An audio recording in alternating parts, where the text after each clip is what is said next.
Alrighty.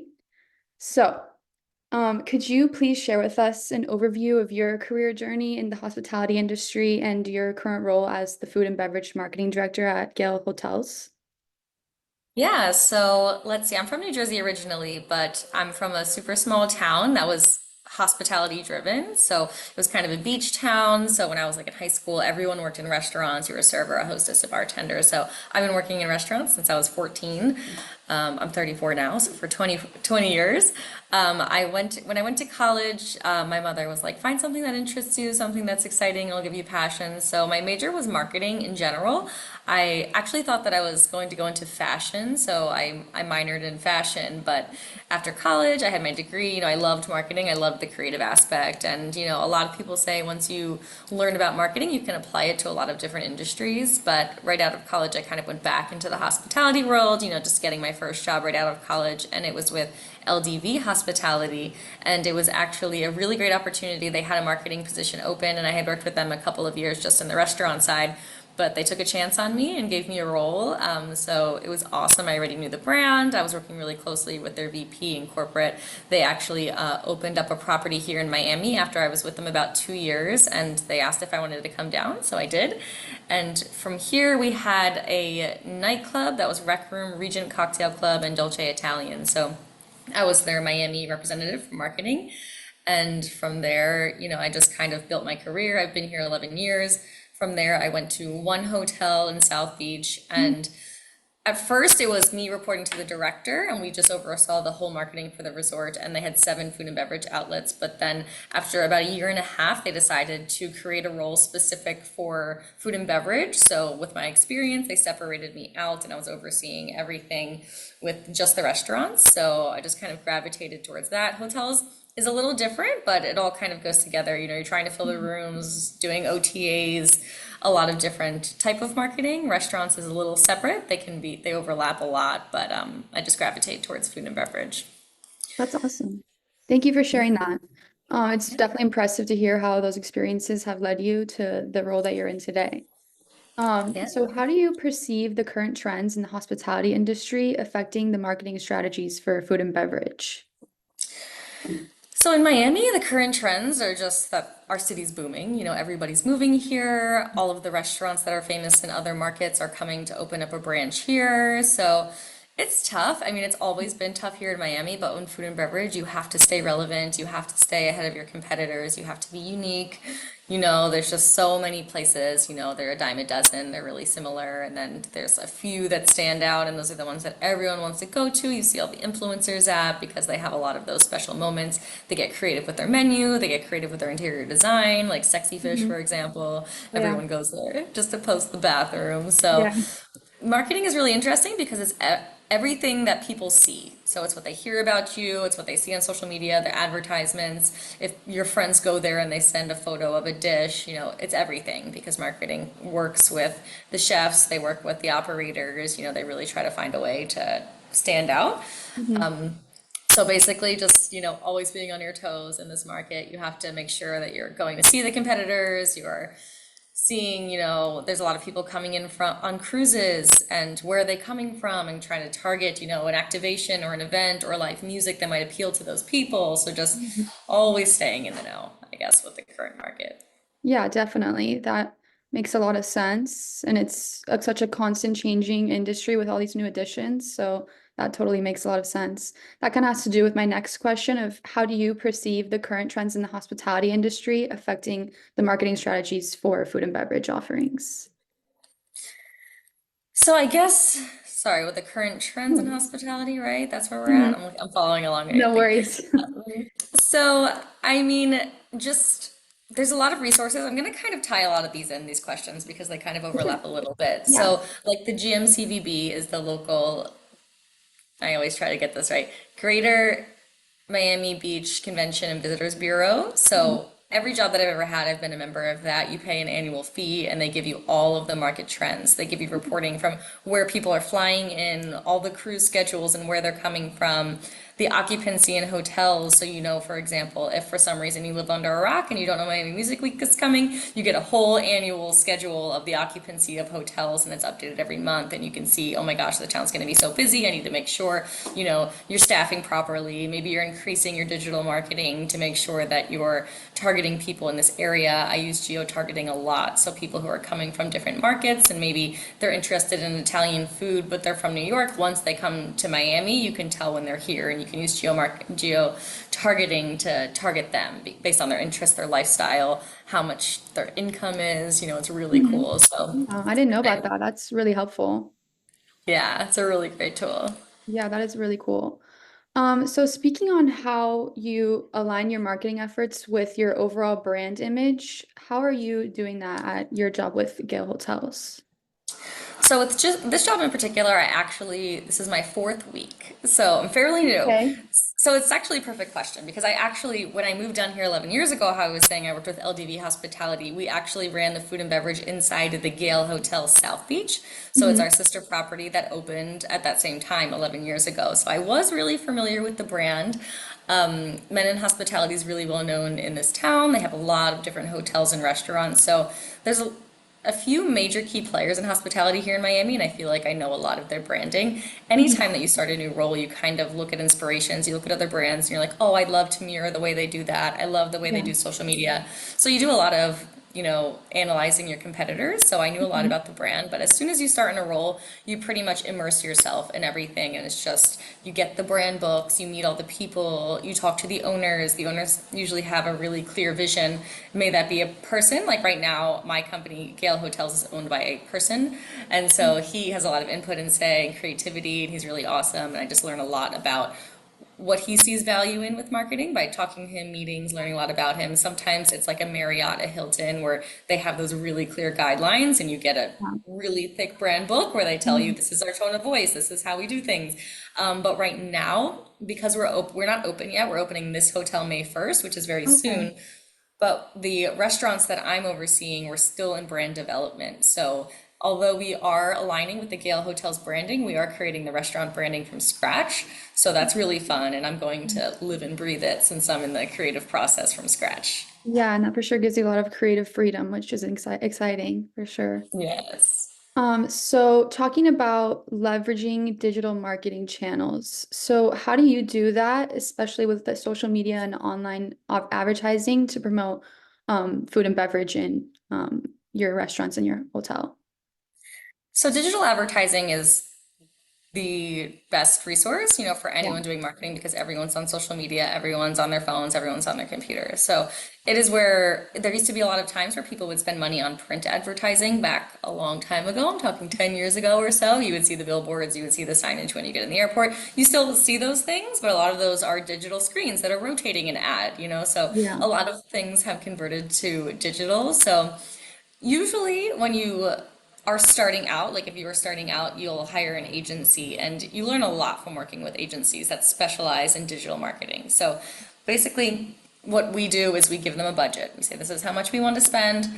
You can even start from scratch. Say you have no idea. You can say, this is my product, this is my hotel, this is how many restaurants we have, this is how many rooms we have, how many seats, and that kind of tells an agency how much business you need. I need to fill 200 seats per restaurant, so we need to make sure, if our average click-through rate of an ad, which is usually clicking to book a table for our restaurants, for example, is say that's 10%, we need to be seeing 90, we need the exposure of impressions of people seeing my ad to be 10 times that because 1 out of 10 may book. So they usually give you a proposed budget. We decide the demographic, which is usually using the resources that I described. If I know who's coming into town, you can also look at your website analytics and you see most people searching our website are coming from New York, LA, Chicago, Vegas. So it's like, okay, I should do ads targeting those people because I know that those are people who are coming into town Or if you're in a hotel, which is really fortunate for a restaurant, you can look at people same time last year. Like last year was Miami Music Week. March isn't just Miami Music Week, it's also spring break for kids, it's spring break for Mhm. college. There's a lot of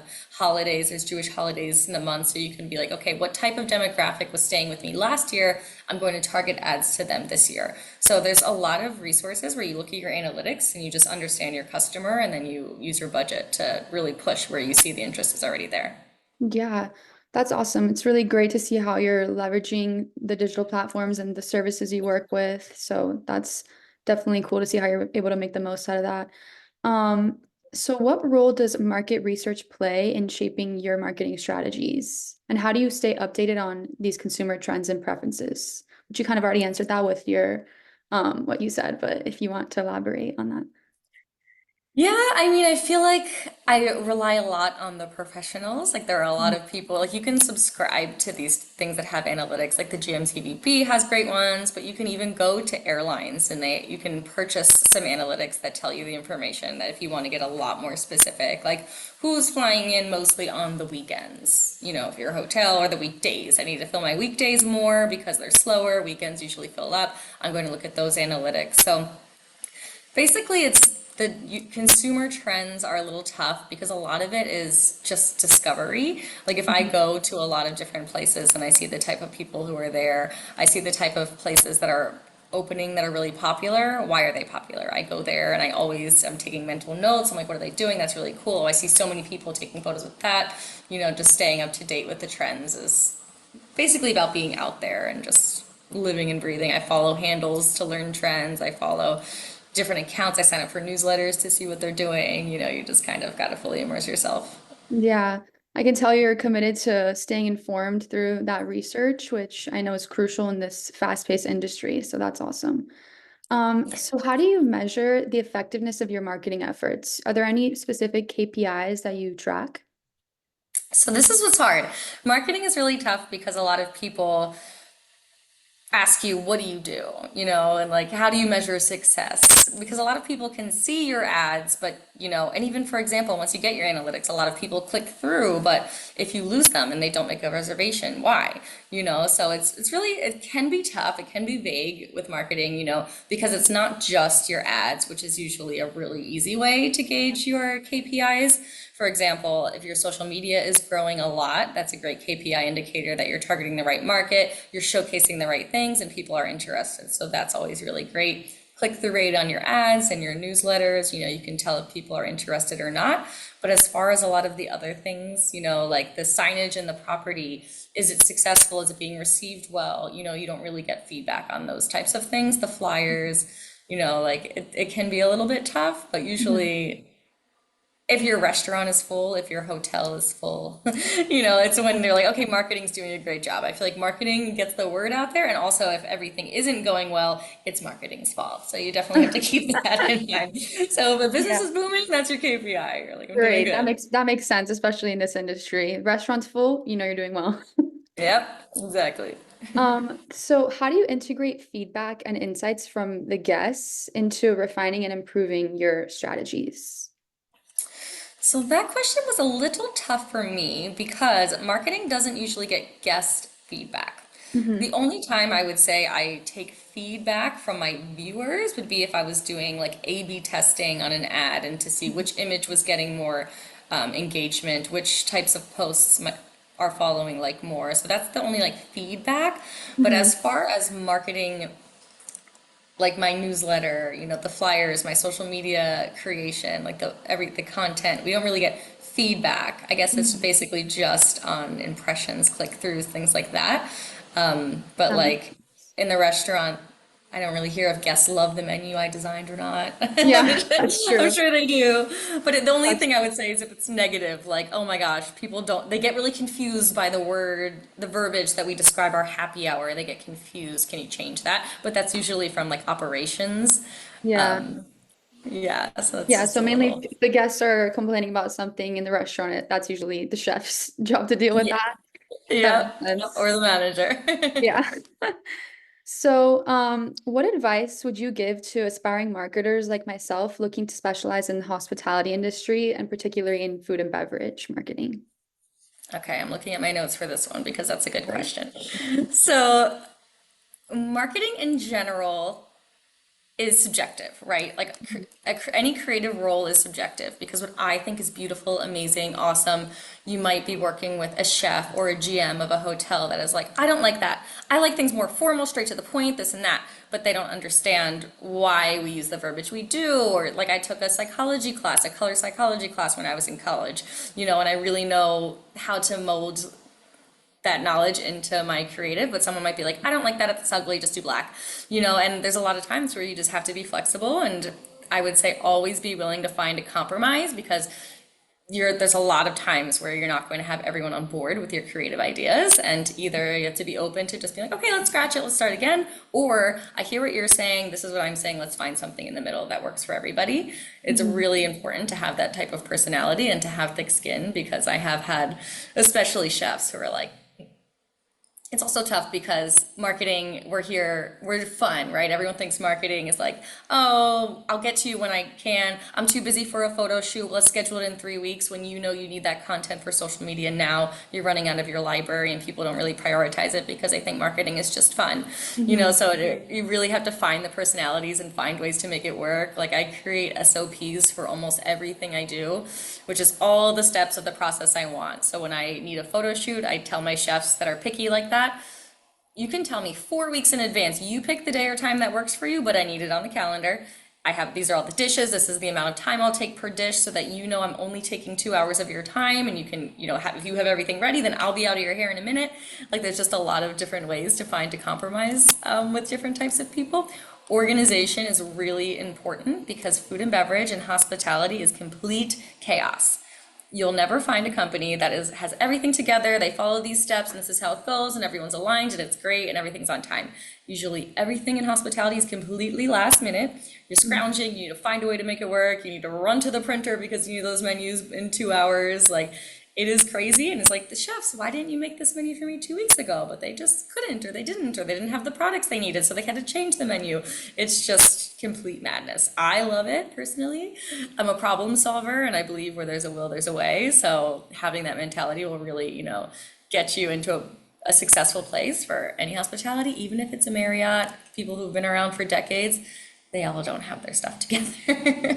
They pretend, but yeah, so you have Oh, and my great one point. my one last tip was Uh-huh. you're going to do a lot of things that aren't your job.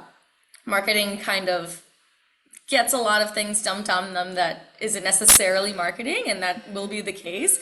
But as long as you have the mindset that the success of the restaurant or success of the hotel is your main goal, of course, never get taken advantage of, but there will be times where it's like, this doesn't fall under anyone's role, so marketing handle it. To take it, So, yeah. You gotta be very adaptable, clearly. yes, That's super yes. helpful. Thank you so much for that advice. I'm definitely gonna take that with me as I'm applying it to my own journey. Um, One last question. Looking ahead, what do you anticipate as the future direction of food and beverage marketing in this industry, and how can marketers prepare for these shifts? So I will lean back towards how if once you learn marketing, you learn a lot of solutions, you learn a lot of problem solvings, and a lot of the things do stay consistent. For the example that I said, that you might know how to work with a printing agency and get it in a magazine that has a lot of impressions, but at the same time, once you're steering away from that, you steer into digital designs. It's still the same process of creating the graphic designs. You just might be spending more money towards the digital side because that's how Mhm. everything's trending these days and it's going to continue to. True. Social media is everything. A long time ago, it was good to have a social media, but it wasn't everything, but now it is. I only see that trend getting stronger. For example, we used to use Twitter 10 years ago for my hospitality companies, but now it's completely irrelevant because Twitter is more of political news information type platform, so we steer away from that. TikTok is even something that I know is really big and already established, but I have not tapped into that network yet with all of the hospitality companies I've had because you can't really gauge ROI. If you're doing ads, if you're hosting influencers, it's not the same with the reporting wise, so it's Mhm. not a great investment for me, but I'm sure that trend will change as long as it doesn't get banned in the US. And Mhm. then there might be another platform, so True. there's a lot of things that stay consistent. You always have to host media. a lot of places don't really love PR, but the more articles you're in, the more SEO generates towards your hotel, the more people see your name just in passing, say it's top 10 happy hours in town. If you're there, that's way better than not being in anything. So you'll always have to host media, you'll always have to throw events, you'll always have to be changing your offerings, your menu items, your events, your happy hour specials, just to make sure if someone came in last month, they might be like, okay, I already went there, I'm going to try something that's next. But if you're always changing and you're always new, then you keep people coming back. So it's just about kind of always changing. Yeah, always staying on your feet for sure. Yes. Well, thank you so much, Katie. This was all really great to hear and learn from you. And I love hearing about your career. I find it so interesting. And I hope that I can meet you in a professional environment again soon. Yeah. But thank you so much for taking the time to meet with me. I really appreciate it.